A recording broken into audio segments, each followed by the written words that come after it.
শুধু তাই নয়, ওই প্রাণী আমার আপনার নবীকে লক্ষ্য করে বলতেছেন, ওগো নবীজি, আপনি খাতামুন নবিয়্যিন, আপনি রাহমাতুল লিল আলামিন, আপনি সাইয়্যিদুল মুরসালিন, আপনি ইমামুল মুরসালিন, আপনি রহমাতুল লিল আলামিন।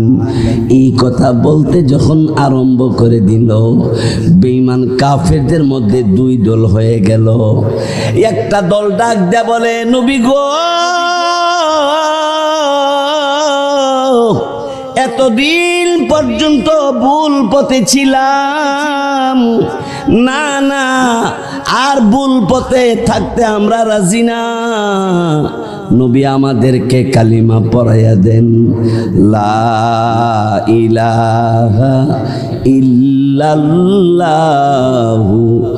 মুহাম্মাদুর রাসূলুল্লাহ। সবাই পড়েন সাল্লাল্লাহু। এবার আবার পড়েন, আশহাদু আল্লা ইলাহা ইল্লাল্লাহু ওয়াহদাহু লা শারীকা লাহু ওয়া আশহাদু আন্না মুহাম্মাদান আবদুহু ওয়া রাসূলুহু। আমার নবী রাহমাতুল লিল আলামিন, আল্লাহ পাক রব্বুল আলামিনের দরবারে কান্দে, আল্লাহ, মানুষেরা ক্রিটিসাইজ করে, আপনারে মানে না। নবী মক্কায় মদিনায় অলিতে গলিতে আল্লাহর কথা যখনই বলে, লোকেরা পাগল বলে, নবীরে পাগল বলে। আল্লাহ পাক রব্বুল আলামিন কোরআনুল কারীমের মধ্যে আমার নবী যে পাগল না, এরও সার্টিফিকেট দিয়েছেন। আল্লাহ বলেন, ওয়ামা সাহিবুকুম বিমাজনুন।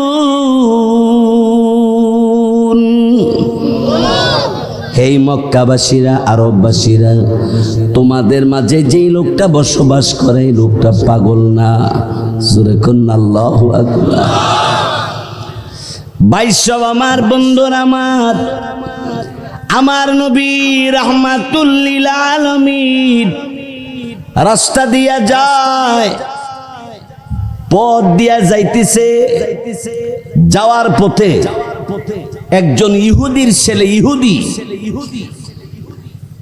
মালের বস্তা নিয়ে দাঁড়িয়ে আছে।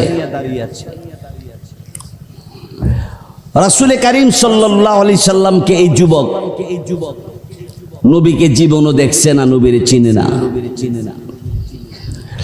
আমাদের নবী রাস্তা দিয়া যায়, তো ইহুদির ছেলে যুবক ডাক দেখো, অমিয়া, আমার এই মালের বস্তাটা আমার বাড়ি পর্যন্ত পৌঁছাইতে পারবেন?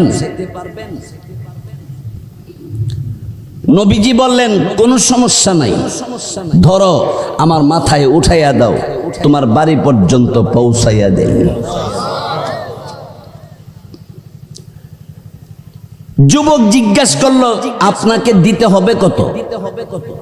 মালের বস্তা যে নিবেন, কত দিতে হবে? নবীজি বললেন, আমাকে এক পয়সাও দিতে হবে না, আমাকে টাকা দিতে হবে না।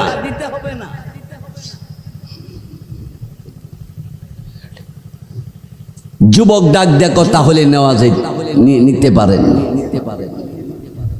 মালের বস্তা আমাদের নবীর মাথায় উঠাইয়া দিল। নবীজি ওই ইহুদির বাড়ির কিনারে মালের বস্তা নামাইয়া রসুল চলে গেছে। ইহুদি ওই যুবক বাপকে বলতেছে, বাবা, আজকে এমন একজন কুলি, এমন একজন লেবার পাইছি, যেই লেবার, যেই কুলি একটা টাকাও নেয় নাই, বিনা বেতনে আমাদের এই মালের বস্তা আমার বাড়ি পর্যন্ত পৌঁছে দিছে। ইহুদি তার ছেলেকে জিজ্ঞাসা করে, যেই কলি বা লেবার এই মালের বস্তা আইনা দিল, নাম জিজ্ঞাই সত্যি নাম কি? বিনা টাকাতে যে নিয়ে আসলো? কনা আব্বা নাম তো জিজ্ঞাই নেই। তাহলে থাকে কোথায়? কোথায় থাকে না? জাগার নাম জানোস? কনা তাও তো জানি নি, তাও জিজ্ঞাসা করি নাই। ইহুদি ডাক দেখো, ছেলেরে ছেলেরে, মনে হয় এই লোকটা মুহাম্মদ হবে। আরো জোরে ক,